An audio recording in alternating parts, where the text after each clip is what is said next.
Welcome to the Nitpicking Nerds first ever podcast episode. Whatever you want to call it. I'm your host, Joe Cherries. He's your host, Beezy. And we're going to talk about our commander decks today. We're Yeah, going to talk about... For the week dip. Go ahead. We figured, first episode, let's just talk about our decks. Yeah, we're going to talk about what we play, what we enjoy playing. Maybe we'll talk about what we're thinking about building in the near future. Maybe. But let's get into it. We're going to start with Beezy's favorite deck that he plays. We're going to start with my least favorite deck that I play. I'm working my way up. Okay, you want to work the way up? I'm working my way up. Oh, I'm sorry. Start with your least favorite deck. Go ahead. As you can tell, these are going to be not as heavily edited and more filled with antics. So much antics. Also, today is January 30th, 2019. But unless you're a patron, you will not have seen this on January 30th or 31st, 2019. You will have seen this at a later date that we will determine later. Yes. Because you are not a patron. Patrons will and you've disappointed us. Patrons will get early viewing of the podcast episodes. Just saying. Anyway, the first deck that I'm going to talk about is... What's your least favorite of your baby? It's got to be Laughless, right? Yeah, it's the least funny commander, Laughless. No Laughless. laughs. No. Laughless. So it's just a dragon tribal deck. It's just mono red. I just enjoy putting a bunch of utility lands and like weird card draw in it. Yeah. The best cards in that deck. Angry Baby. Yep. Laughless. Dragon Tempest. And the other dragon that is worse Dragon Tempest. Yeah, Scourge of whatever. Scourge of Valkus. I know. It's not whatever. I actually know them all by heart. And also, another card is Alhammer's Archive is also very good in that deck. Oh, yeah. Mixed Faith is looting really good. good. Mono red. It's the best mono red card. It is really good, weirdly enough. True. Okay. Since I have 9 decks and Joe only has 3. Okay, fine. I'm just going to go over 3 in a row, and then he can go over one in more detail. Yep. I also have... What is your next least favorite deck? Let's go with Skullbriar, because he's new. He's newer. Ooh. This is my black-green +1 counters deck. I didn't really have a black-green deck. I love black-green, and I love counters, and there's some power He's magic a rock stuff. player. He plays rock in Modern. I play the heck out of it. Used to play Abzan. They forced me not to because they printed Assassin's Trophy and Field of Ruin and all that stuff. So that's my rock. That's my counters deck. He's a traitor. It's a counters deck. It is what it is. Yeah, I mean, I build most of my decks to be pretty competitive. So even the stupid ones are like pretty good. It can go off. I have one bad deck. It can come off. Yeah. Let's just get into my terrible deck right now. Mono orange. And you may be thinking that's not a color in Magic, and you're right. But it is a color in the color wheel outside of Magic. Every card artwork is orange, thus making the most powerful orange deck you've ever seen, thus making it mono orange. Okagachi is the commander because it's really orange, and it's the worst card in the deck, probably. Joe hates that deck. You hate it because it's too strong. It's bad. It's real bad. It's my only bad deck. I'm allowed to have one bad deck. What's your worst deck? My worst deck is Gaddock Teeg. Do tell. But I do like Gaddock Teeg. Why? Everyone knows Gaddock Teeg is a hate bear deck. It's very toolboxy. Very hateful. Yep. Hates out a lot of things. You got creatures that stop BTBs. You got creatures that stop players from drawing cards. Basically, you can shut down every aspect of the game depending on what you want to be shutting down. And you play things like Survival of the Fittest, so you can go search them up. Do you play Survival of the Fittest? Yes. You have one? No. Oh, you don't have one? I don't. Interesting. It's proxy. What would you say the best land in the deck is? Gaia's Cradle. Do you have a Gaia's Cradle? No, it's proxy. I have a Gaia's Cradle. I'm poor. I'm not. Don't hate at me for being poor. I'm 21 and I'm rich and I'm a college student. I don't know. None of that's true. Yeah. Well, I do have those in the EDH in my 3 decks. The 2 proxies I do have in those decks are Gaia's Cradle and Survival of the Fittest. Oh, all 3 decks. You only have 2 proxies. Yes. Interesting. Where did you get your volcanic island from? Oh my god. We'll talk about that later. Anyway, what is the deck? What's cool? What's cool about it? Why'd you build it? Why'd I build it? I built it because I like Gaddock Teeg the card, and it was recently reprinted, making it a lot cheaper. True. Which were two of the main reasons I went into this deck. I like hate bear strategies. They're tough to play in EDH. You built it in Modern forever ago. Yes, it's one of my favorite strategies because Thalia, who's not even in this deck, Guardian of Thraben. Yeah, she's one of my favorite cards, and so you built the deck without her. She's not good in EDH. She's fine. But this why put her in. She's why I like hate bear. She's not good. She's fine. You can put her in. She's pretty bad. I like Thalia a lot, and I will always say that card. I have overhype of that card. Yep. So the fact that I won't put it in the EDH deck should tell you it's not very good. In Tell you EDH. you're a soulless Spike who has no fun. So soulless. Can't just look at a card and be like, I like this card. But this is a hate bears deck. It's toolbox. It's got a lot of cool things. Proxy all the toolbox cards. Then Yep. you toolbox up a back of a Magic card with Sharpie on it, with your card that's a back of a Magic card with Sharpie on it, and you just Sharpie them out. They pass out from the fumes of the Sharpies. Such a hater. I'm sorry. Maybe I should have hate I'm bears sorry. deck. I'm sorry. I'm not poor. Or sorry, I am Sorry, poor. I'm I not- am poor. Direct No. quote from Joe Cherries. I'm sorry, I'm not poor. I am poor. All Next, right, I'll move on. you're moving on. All right, All right, Kaladesh was weird, right? Kaladesh was a pretty weird block, Yeah, but it gave us energy, which sucked. I But I forgot was about like, this hey, deck. I want to build an energy commander deck. So I built Maelstrom Wanderer. Energy matters. You're trying to spam Aetherworks Marvel. There's a bunch of planeswalkers that are like, they're fine. And you like proliferate energy counters. And you eventually win with like Aetherworks Marvel. There's Paradox Engine. There's the like weird Craterhoof guy, Aetherwind Basker. Just makes a bunch of energy. It's really weird. But it goes off like often. Let's be clear. The energy theme is not what's good in this deck. The deck goes off when its sub artifact theme goes off. No. The sub theme of artifacts goes off with Paradox Engine. I've never won without making energy and spending energy. That's false. Okay, he hasn't. I've played his deck, made 0 energy, and went infinite. Well, that's lame. Okay, You didn't do it right. And that was doing it right. Nuh-uh. Okay, next. We've got my newest deck, Jace Friend's Prodigy. And I was like, Nexus of Fate is really cool. I kind of like how you can never like get rid of it. And I said we weren't going to talk about Nexus of Fate, but we always talk about Nexus of Fate. I don't know why. It's the one kind of the deck. This is cool. Anyway, I was like, I want to build a control deck. Kind of want to build a mill deck. I've built it before. Hated them. So I built a self-mill deck where you just mill yourself out until Nexus of Fate's the only card, and then you just Nexus of Fate forever. Nexus of Fate is a cool card. Beezy hates Time Warp Effect. I hate and Time he Warp. plays it. I hate Time Warp, but I still play it because it's you don't need to Time Warp to win. You can just go like, all right, guys, I'll draw a card. Nexus of Fate. I'll draw a card. Nexus of Fate. Yeah, And you win with Jace Ultimate milling them, or there's Miko Koro if they have Eldrazi. It's cool. I just recently lost in a fantabulous matter the other day. Yep, there was. It's so cool because then when you get down, Oh, you're like, God, okay, let's- can they all kill me, or am I just gonna win next turn? We'll tell this awesome story because this is cool. Yeah. Beezy put himself to the point where he had a Nexus of Fate in his hand. Yep. That he couldn't cast because there was on one person's board. Yes. And Gyro Reach. Eldorado Displacer. Yeah. On the other person's board, a Thought Seer. Yep. So there's a force draw there. And also, on the Thought Seer player's board, a Gyro Reach Sanitarium. Yeah, that was a tough one. Yeah, so Beezy could never cast his Nexus of Fate. So once they forced it, they're like, okay, I'll bounce that. So, okay, target with the draw. He's like, well, I'll try a Nexus of Fate. It's like, well, Gyro Reach Sanitarium in dead. Yeah. It's like, whoops. I played wrong. I should have done something else. But that's not the point. That's the deck. It's cool. I also have Rafik, Enchantments Matter. It's just a Voltron deck, but I built it because... The real commander. Yeah. The hidden the commander. hidden commander. Imperial Archangel, a.k.a. my favorite Magic card, a.k.a. the first Mythic I ever opened. In my... Talk about nostalgia. Oh. This card beats people, though. Oh, it just beats people. It's so nostalgic, You're trying... too. No. Because back when I was a little kid, okay, little Beezy didn't understand what Shroud was. And he was really sad that you couldn't target it to make it bigger. And that, because, like, there was no hexproof back then.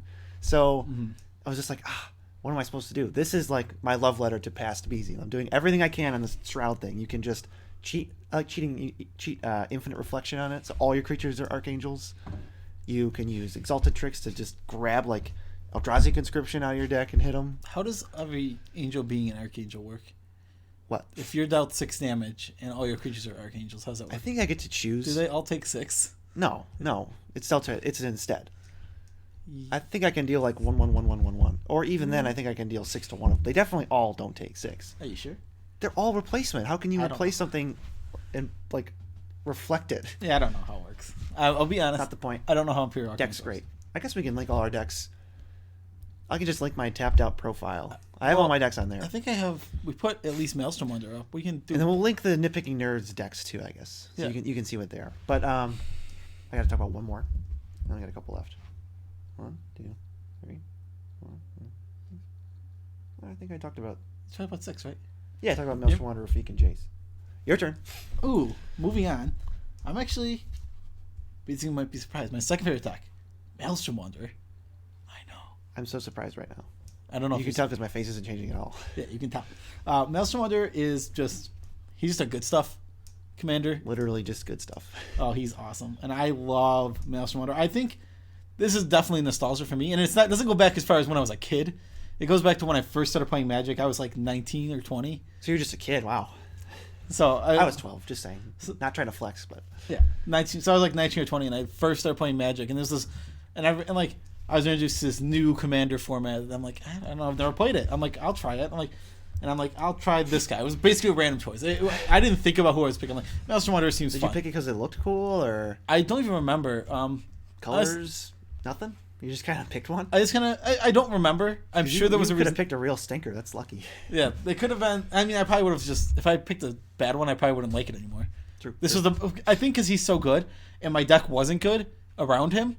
I was able to just win games with him. That's true. That's true. With him being so good in himself. So like, I just built this guy. I have, but basic win cons are like we got some tooth and nail stuff. Turns out you can Zealous conscripts. Kiki Zealous conscripts Bunch combo. of 7-drops. Yeah, you got Mind's Dilation. That card's insane in Atali, EDH. Nezahal. Atali, Nezahal. To be fair, Mind's Dilation and Atali are both semi-tributes to one of my favorite cards in Magic, Stolen Goods. I like absolutely love Stolen Goods. Oh, you should have put it in. I wish if the Stolen card that they printed recently was a better version of itself, it wasn't bad.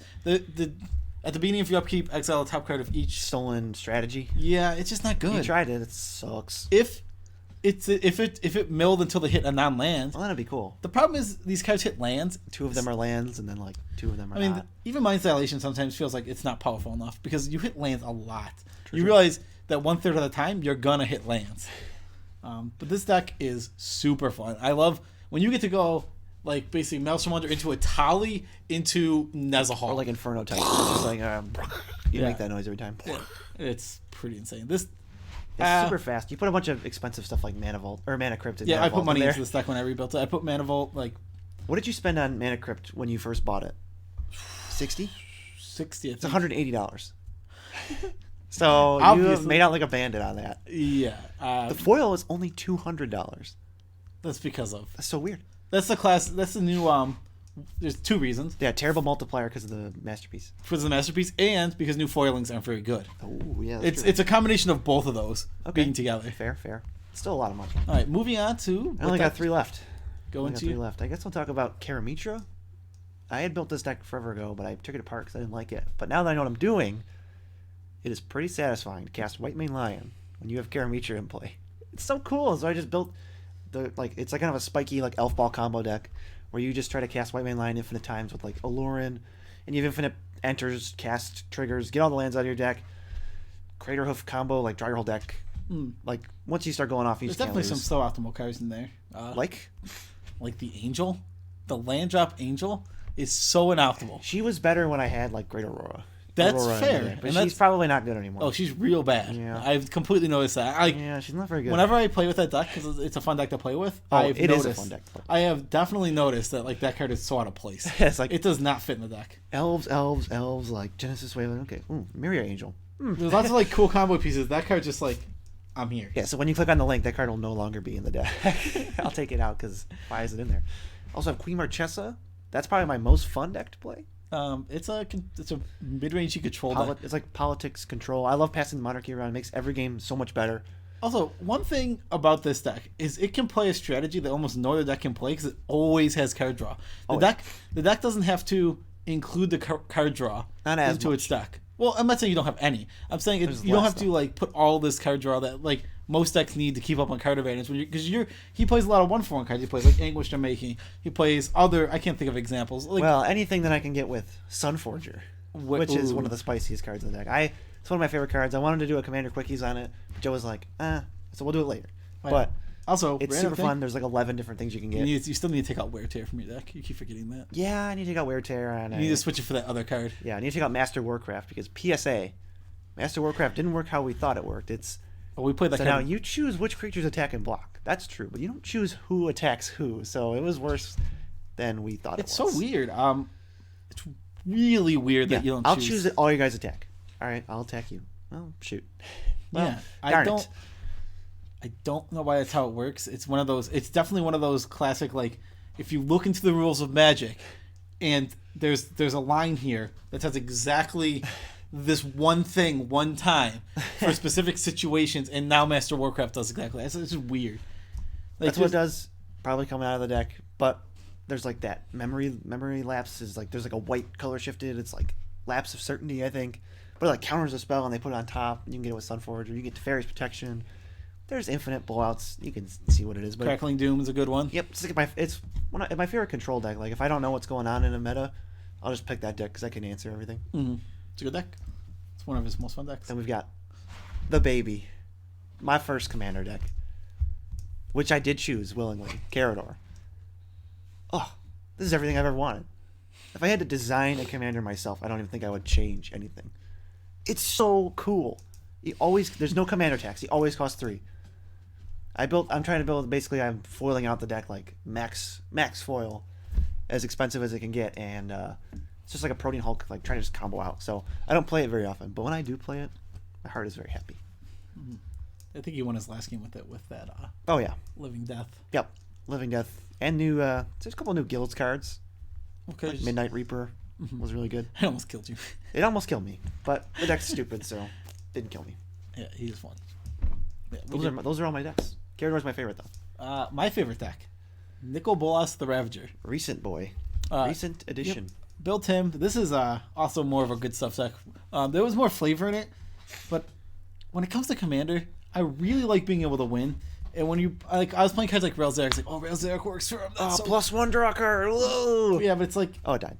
Yeah, exactly. That sucks. And it came down to that, honestly, because like I like my decks to be not like as good as it can be, because then they all become the whatever the best deck is. Yeah. But I want it to be at that whatever 75, 80 to 90, somewhere in that area. Closer to 90. We talk about our philosophy, but just talk about the deck. We'll talk about our philosophy after when we build decks. Yeah, that's fair. Bolas is an Omniscience wins deck, is how it really. I put Enter the Infinite in there. I've been toying with a lot of like different things over. I mean, I built him a few months ago, like maybe 6-7 months ago. When M19 came out? 9 months ago. I don't know. Okay, regardless, built him that long ago. I've switched a lot around. He was more flavorful. True. I started the flavors kind of falling out. There was like there's none left. There was a Torment to Hellfire combo in there. I took that out. Because it's bad with Omniscience. Yes, it doesn't work with Omniscience. I want the Omniscience route. I put Enter the Infinite. So you got to get the sexy Invocation Omniscience. I will Bolas eventually. Like creepy eyes on it. That's really cool. It's expensive. It's probably not that bad. It's probably 150 at least. 150. Live price check. I won't tell you what app I use because we don't have any sponsors, but let's check this out. Yes. It's only $110. It's only $110. $40 less than you thought it was. But Joe, you're poor. Yeah, exactly. But guys, I do eventually want that. Yeah, it's cool. Nico, like, there's a lot of tutors. You want to get your expropriate type cards. You want to get all those type of cards. You just want to get your win the game cards. Right. The deck tutors them up, plays them, and then wins the game. And actually, one of the ways it wins, when you cast Into the Infinite, the way you win is with Nexus of Fate. He saw my Jace deck. No, he stole my idea for infinite turns. I don't understand. Like, I built this cool sleek mill deck where I take infinite turns, and then he was like, "Good idea, Beezy." He's a liar. False. He is a liar. I put Nexus of Fate in EDH. This is a classic thing that happens in our playgroup a lot. I combo with it first. Okay. Just saying. Shut up. He's lying. Completely different. He's lying. Yes. No. Where me and Beezy, when we build decks, this happens a lot, and somebody finds a new card that's really sleek and does well in EDH, we end up putting it in the other decks. Like Sunforger? Yeah, like Sunforger. I will give you credit for Sunforger. And Fire Covenant. You'll give me only... Yes, I'm not arguing with... And Fire Covenant. But Nexus of Fate is mine. You will receive no credit. I will get full credit. Go. Do not collect $200. I will get full credit for Nexus of Fate. That card is amazing in EDH. I think so good. I think that card... honestly, I'm getting sick of how much we talk about it. It's so good. I think that card is legitimately one of those... I think once it's priced appropriately when it leaves standard, it will become a blue staple. You heard it here first. Like, honestly, I think that card is that good. Pick them up now while they're only $1,000. You know how good it feels? Even, like, sometimes you just get turns where it's like, well, all I can do is Nexus. Okay, I'll pass. On my opponent to my right's turn, I'll cast it. This way I get 2 turns coming up. And it just, then you get 2 full untaps. I've waited where someone's about to go off, and I could stop them on my turn, But just for fun, I Nexus before their turn and then stop them and then like, okay, now you can go. And they're like, why yada? That's pretty funny. But we should talk about, those are our decks. Those are our decks. All my 12 of them. We should talk about our philosophy when building decks. We go for like higher power. I have like mono orange. That's not a powerful deck. Lethless. Every other deck. Lethless isn't very powerful either. But every other deck still has like combo potential. Where Yeah, I have the won ability to win plenty the of game. games with them. where you can win the game in like 1 or 2 turns, which you need.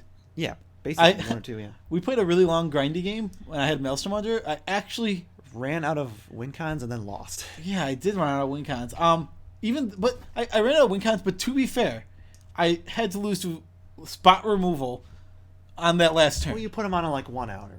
Yeah, So I mean 30. yeah, Whatever. I mean, we're not gonna talk about that game. I mean, I can lose. I'm just saying. I was saying, even though I had ran out of win cons from my deck, I still had one last one. I was going for infinite turns. Yes. That last turn, and I lost. that was your bottom of the barrel backup. Yeah. Infinite turns. I should put Nexus of Fate Maelstrom Wanderer. Should you? I wouldn't have lost then. I would have won. Would you have? I would've. Probably. I probably would have. guess. I was like 4 cards in my deck. You had like 18. I don't know, maybe. I was down to the like nitty gritty. The nitty gritty? Is that what you call the bottom 10 cards of your library? That was the nitty gritty. I guess. Anyway, All right. so what I value in a commander deck is lots of removal, because nobody plays removal in commander, and it's always up to me. So I put, not a little extra, I put a healthy amount in. I play more removal than you do.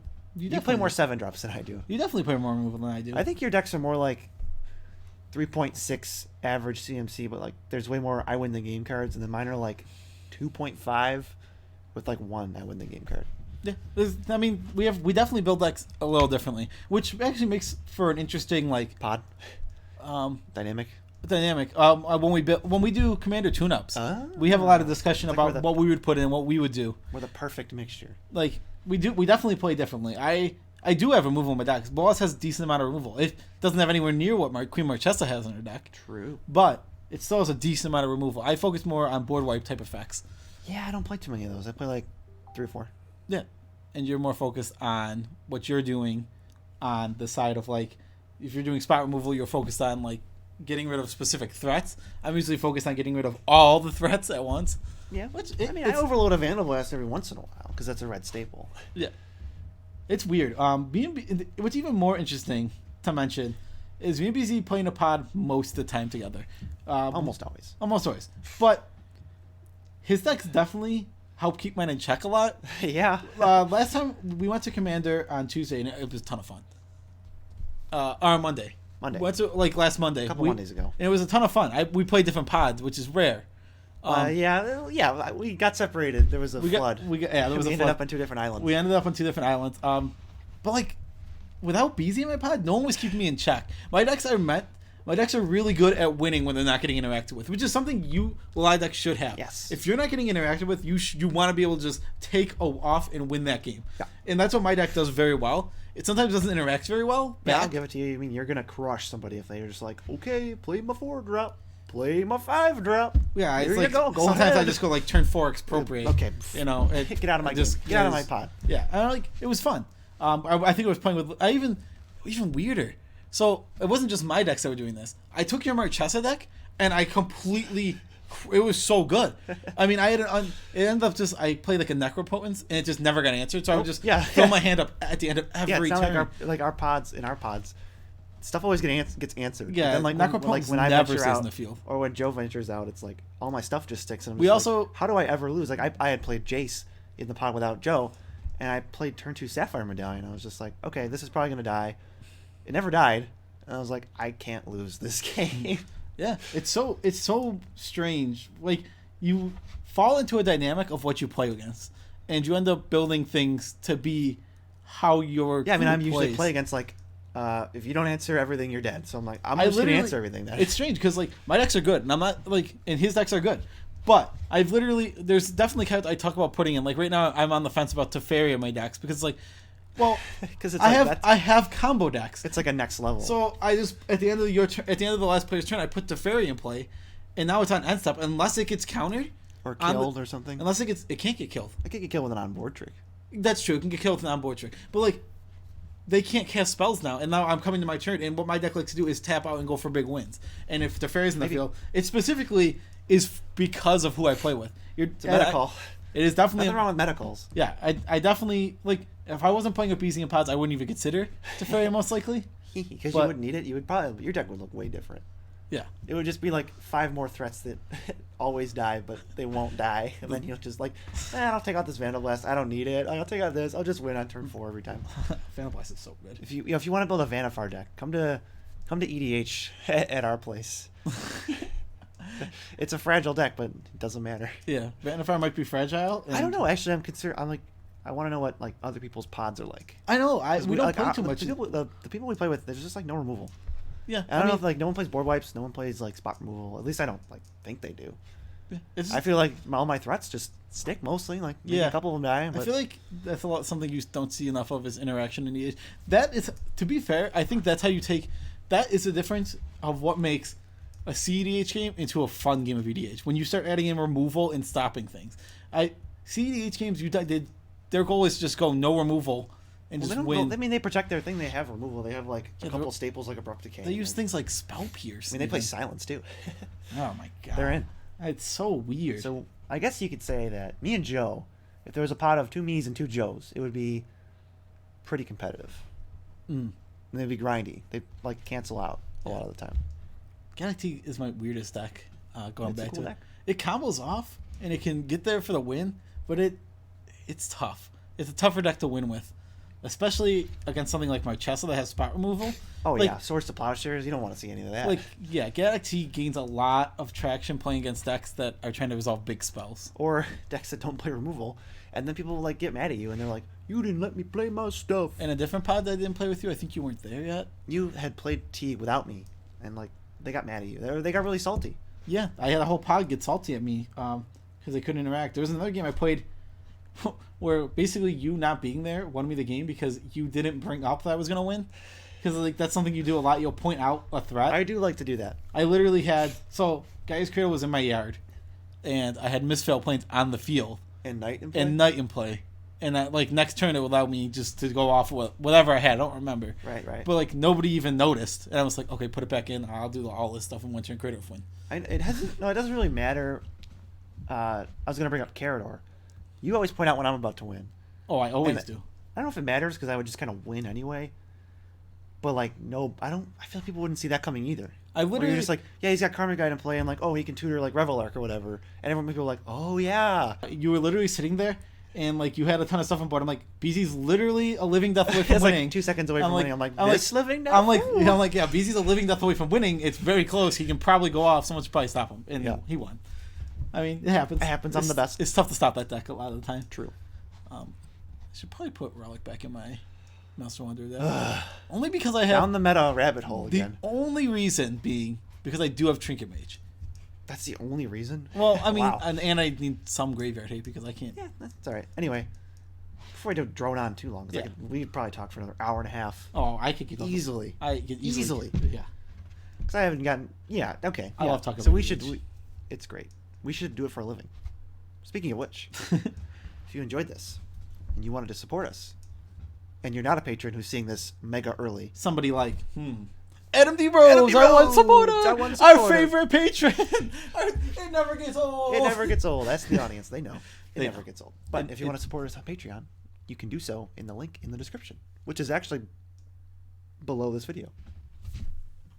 It's always below this video. Always. It's never been anywhere else. Yep. Any closing thoughts? You can hit like. Yes. You can subscribe to our channel. Hit the bell. Always. People say that too. The most important thing you can do is subscribe to our channel. That is all we ask.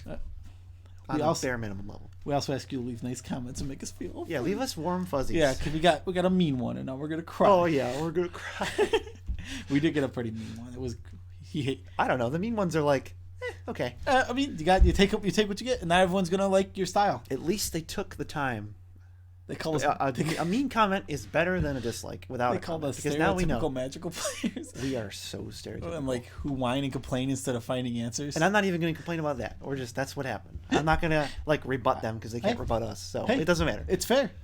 To each their own opinion. We did complain about Vanifar a lot that video. We weren't a big fan of her. We are not forcing you to watch any of our videos, but we are in fact saying watch all of our videos. All of our videos.